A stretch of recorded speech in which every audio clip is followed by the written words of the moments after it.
Elephant camp வந்துட்டோம். யானை பார்க்க போறோம்னு இன்பா குட்டி தான் ஒரே ஜாலியா இருந்தாரு. இங்க நல்லா நெறைய யானை இருந்துச்சு. எல்லாரும் யானைக்கு ஃபுட்டு வாங்கி குடுத்தாங்க. இந்த மாரி வைக்கோலுக்குள்ள நெல்லு வச்சு கட்டி யானைக்கு சாப்பிட குடுக்குறாங்க. இது ஒண்ணுக்கு ரூ. 50.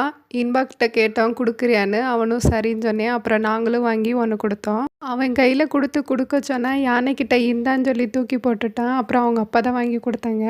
யானை வாங்கி சாப்பிடுதோ இல்லையோ வாங்கி தந்தத்துக்கிட்ட சொருகி வச்சுக்கிறது. இப்படி இங்கே உள்ள எல்லா யானைக்கும் நல்லா ட்ரெயின் பண்ணி வச்சுருக்காங்க. அப்படியே கொஞ்சம் வீடியோஸு ஃபோட்டோஸ்லாம் எடுத்துக்கிட்டு அப்புறம் அங்கே உள்ள எல்லா யானையும் போய் பார்த்துட்டு வந்தோம். டைம் 12 ஆயிடுச்சு. 12 க்ளோஸு. ஸோ 12 மணி ஆகவும் எல்லா யானையும் கூப்பிட்டு காட்டுக்குள்ளே போயிடறாங்க. சில யானையை கூப்பிட்டு போய் தண்ணி கொடுக்க வச்சுட்டு காட்டுக்குள்ளே கூப்பிட்டு போயிடறாங்க. அப்படியே நாங்களும் ரிட்டன்னு போட்டிங்கில் கிளம்பிட்டோம். இன்றைக்கான ஜிகே தமிழ்நாட்டின் மிகப்பெரிய தேர் எது? கரெக்டான ஆன்சரை கமெண்ட்டில் சொல்லுங்கள்.